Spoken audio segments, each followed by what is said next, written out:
This is SS Overlanding bringing you the next episode. Do remember to like and subscribe, and we'll bring you more and more of Botswana. In this episode we'll take you to the magical Kubu Island, showing you the roads and the trails that lead us into there, and of course the stunning scenery around the island.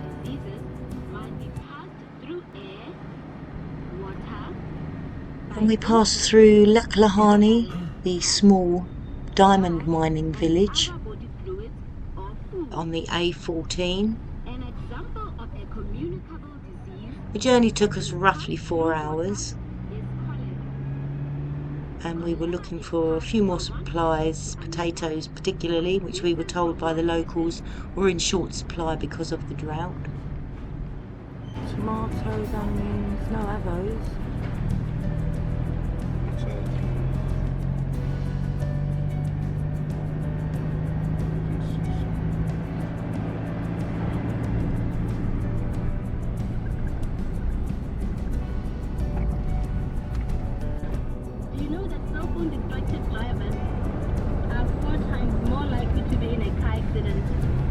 Death and injuries. A lot of people don't see driving while on a cell phone as a serious problem. And then eventually the tar road ends. There's a fork in the road taking us onto the sandy trails down towards the viewpoint. 4 kilometers to the viewpoint. Otherwise, it could have been bad.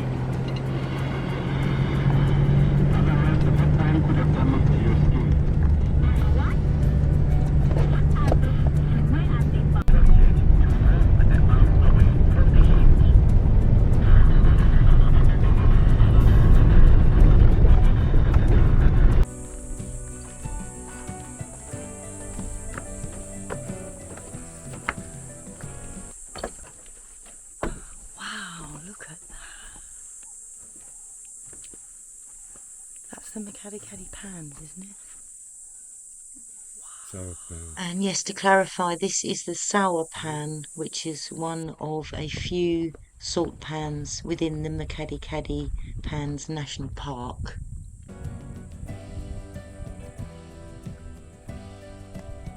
And yes, of course, we had to put one of our stickers on the board.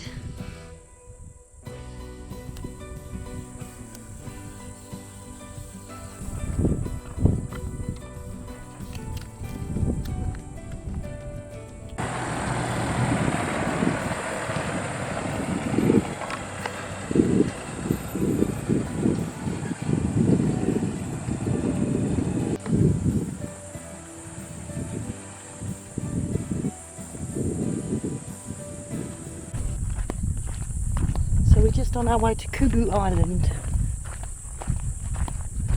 It's a little rocky outcrop on the salt pans. More of that later.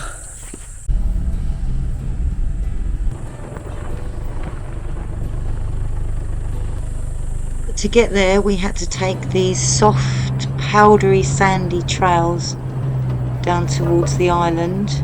And the camera just doesn't do it any justice. It was really soft and sandy.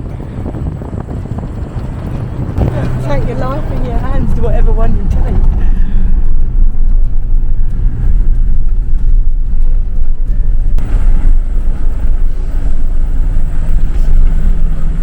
Didn't they say they all leave to Cuba?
really important to keep the momentum so that we didn't get bogged down in the soft sand.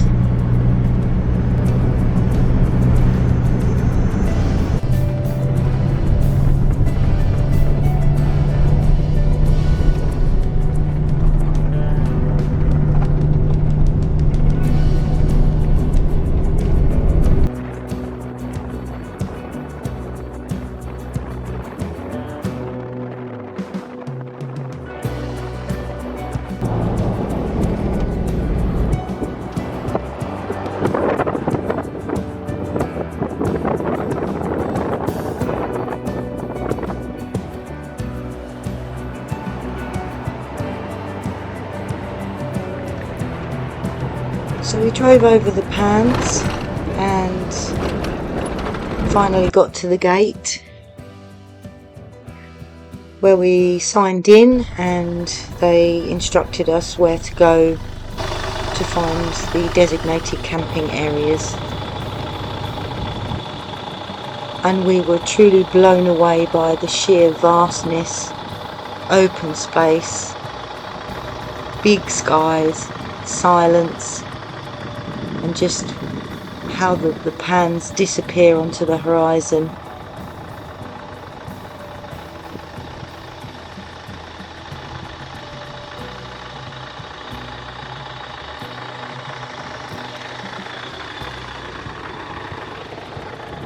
So we went east instead of west.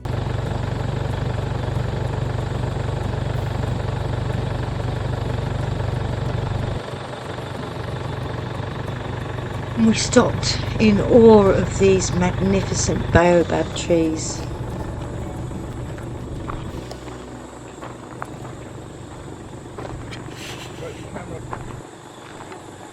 The island has many of these huge trees that have been growing here for thousands of years, and they believe that some of them are over 2,500 years old. Put on your earlobes. The flies are just intense. And so we arrived at our campsite and realised we were in the company of millions of flies. Coping. Yeah. Lovely out here. 37 degrees. Full of flies. Cup of coffee. It's full of me. It's like 4 o'clock now, is it? I wish it was, because then it'd be cooler. But 3 o'clock. I know. In my back, but then it's cool on my legs and my arms. But my back's roasting. You can't fight in it, mate. It's that hot. Anything? Yeah.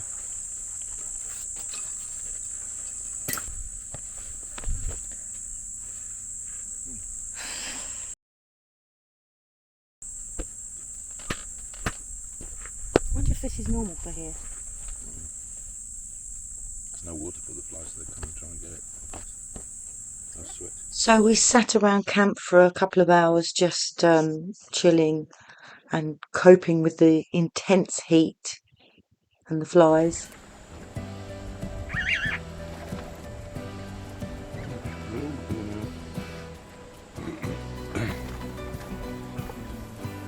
No one's taking that much. Just gave these guys some water to give them a helping hand. They were all just sort of coming around the camp panting, where it's so dry and hot there.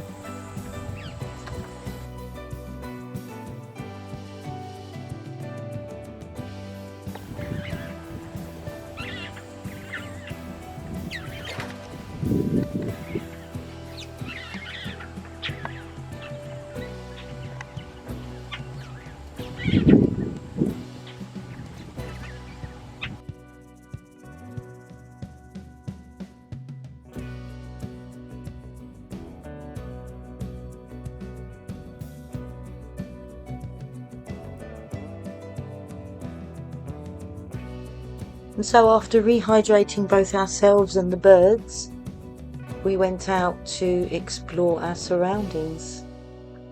And the camera just doesn't do it any justice, so you just have to go there to experience and feel it.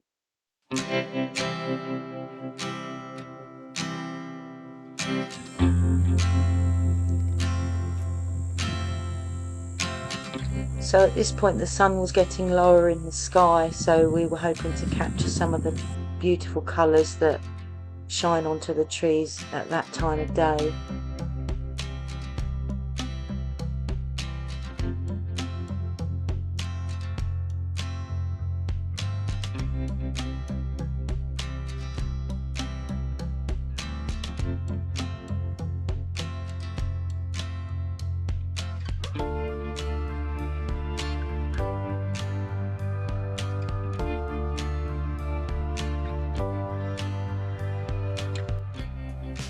So if you can imagine, in the geological history of Africa, this was Lake Makgadikgadi, which was a vast mega lake which has since dried up and left this huge salt pan.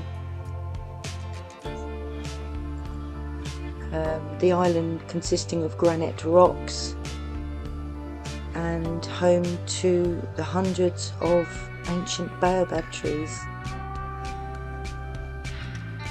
The whole area is a national treasure, and there is evidence of humans going there, and they believe it was an initiation site for the young males of the clans around there.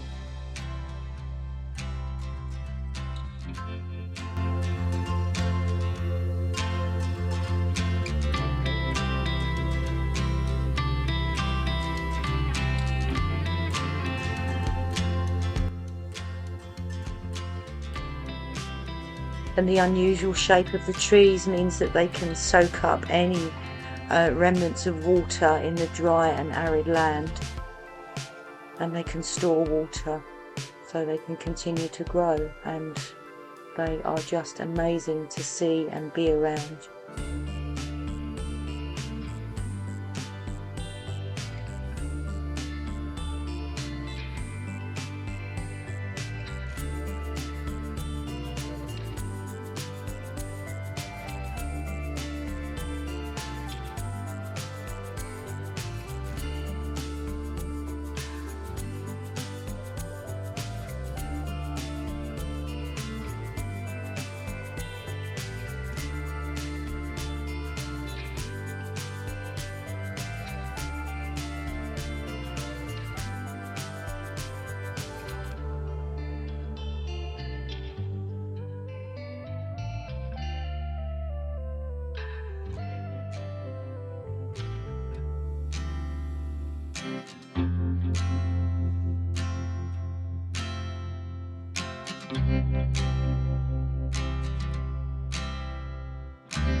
So on one side you have all the large rounded off boulders making up the landscape, and on the other side of the island there's a fossilised beach with smaller rounded pebbles where the ancient lake would wash up against the shores of the island.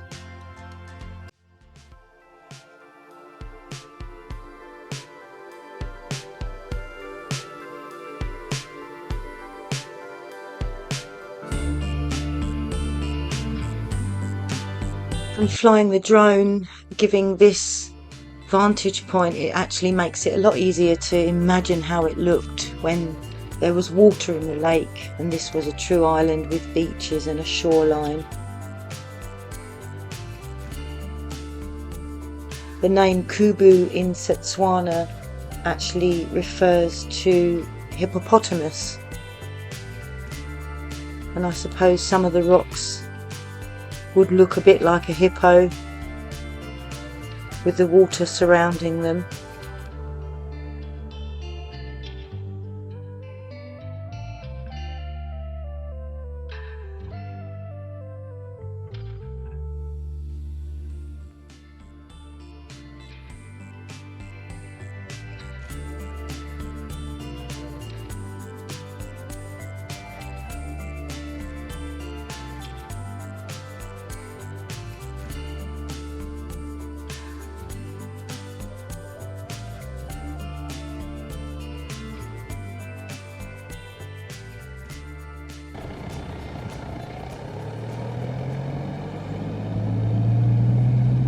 And then to enjoy the wonderful sunset on Kubu Island.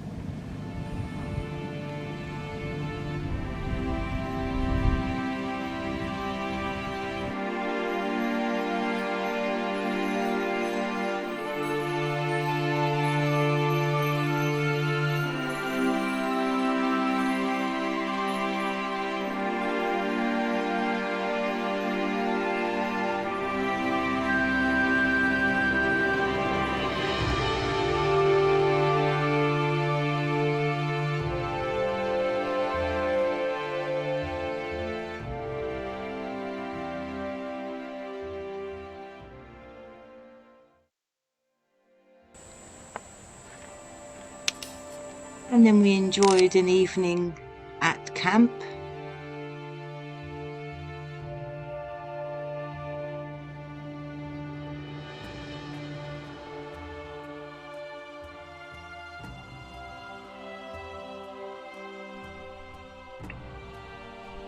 Enjoying a fire and the starlit sky.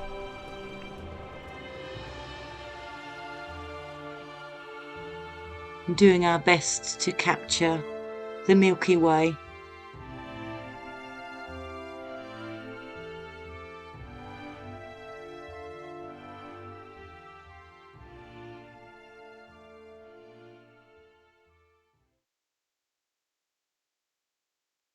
And we were up at dawn to capture the sunrise and enjoy the island in the morning light.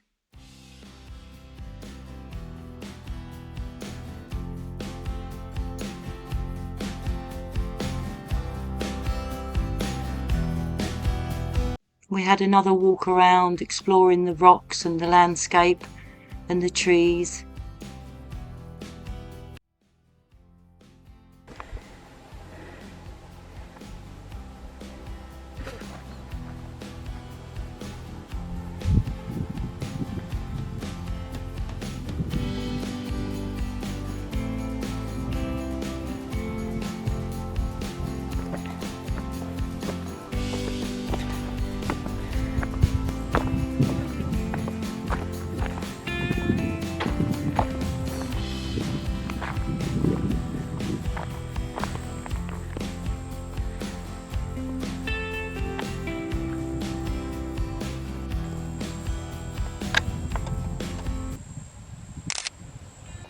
That's the seed pod.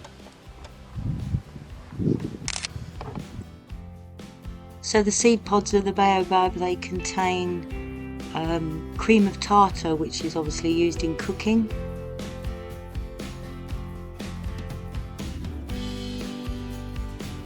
And we ate a few of the seeds just to give it a try. You can eat them raw, straight out of the pod, or they're often used in cooking for soups and flavouring. Very highly nutritious and good for you. So after spotting a few little critters, mainly insects and a lizard, it was time to think about leaving camp and make our way out. So we're just leaving Kubu Island, but the bucky won't start. It's dead as a dodo.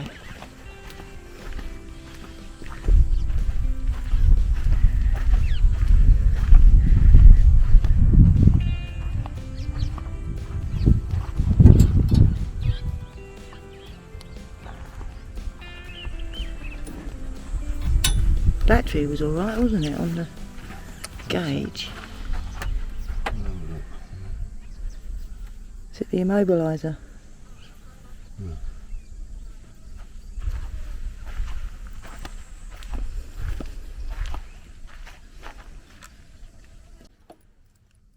But it's like it's not getting power to the starting.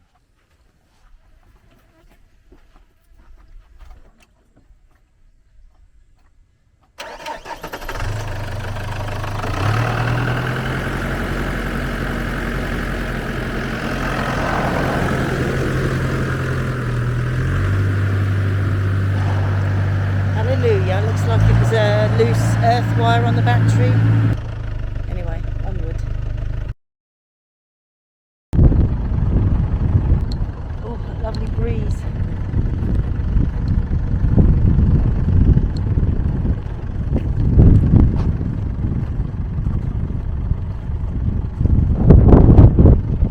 As we made our way out, it's just so hard to just leave. We were seeing different aspects of the island.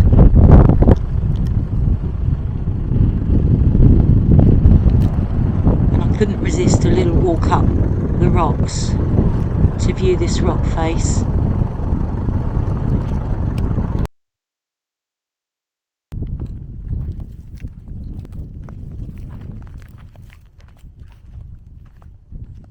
Something strangely captivating about the place, and you just have to explore.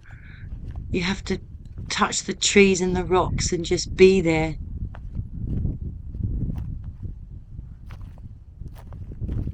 Truly one of the highlights of our trip in Botswana.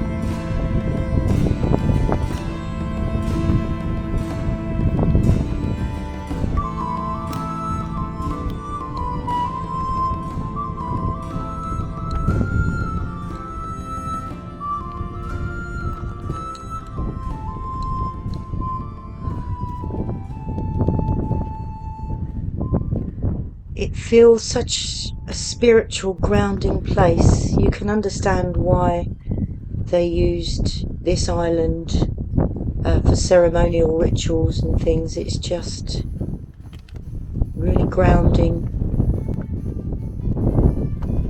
Amazing feeling just to be amongst the rocks.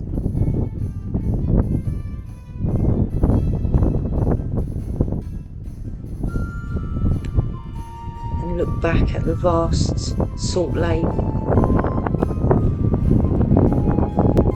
What a wonderful place.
Right. You ready, my love? Let's go. We'll see. Maybe there's another little spot there.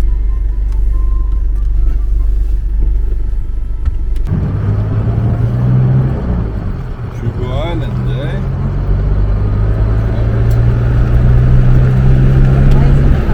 Bit hot this time of the year.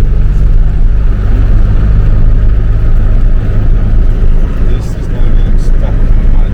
No. Those chunky rocks, there's different formation.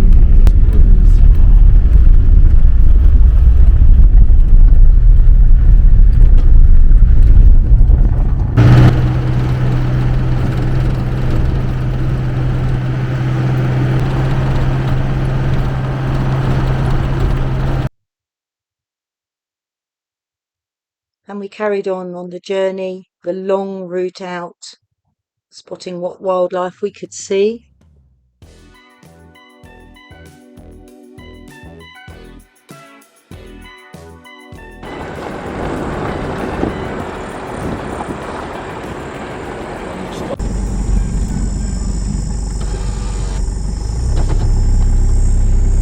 And driving through very remote farms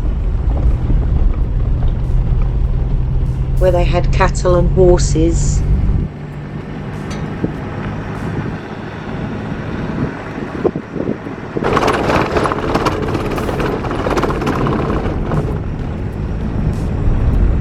Some of these roads out were very corrugated, so it does rattle the vehicle a hell of a lot.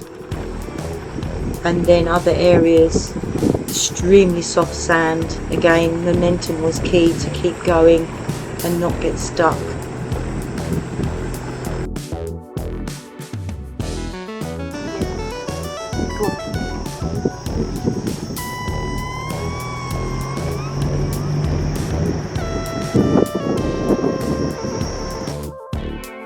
And we stopped for a quick lunch stop here under the shade of the tree.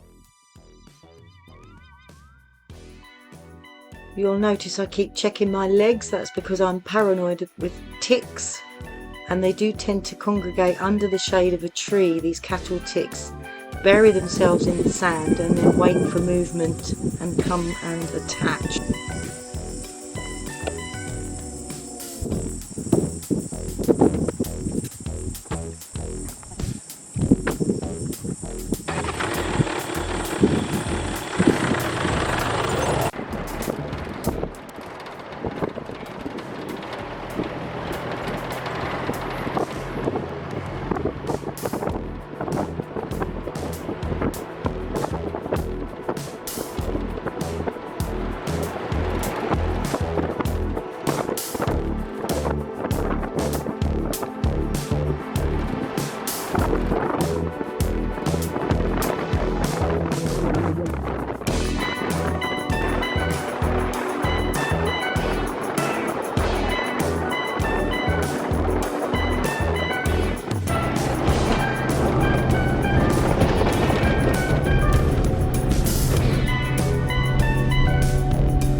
lots of corrugations, so pretty rough travel.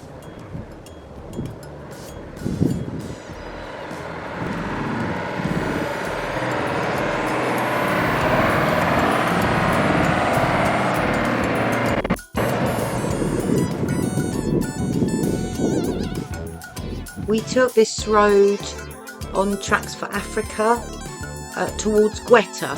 Now this road in the wet season is usually flooded, so actually being very dry and hot, we were lucky we could come through this way without getting stuck. It can be pretty treacherous when it's wet underneath and then easy to get bogged down, but we were really lucky, so it was really good.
Wonderful, thank you.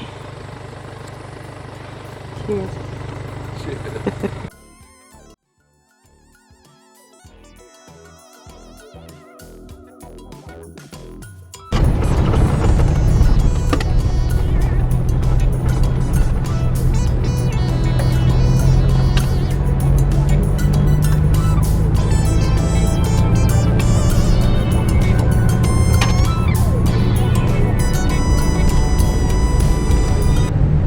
So much for joining us in this episode. Hope you enjoyed Kubu Island as much as we did. Please join us next time when we travel onward to Crocodile Camp in Maun.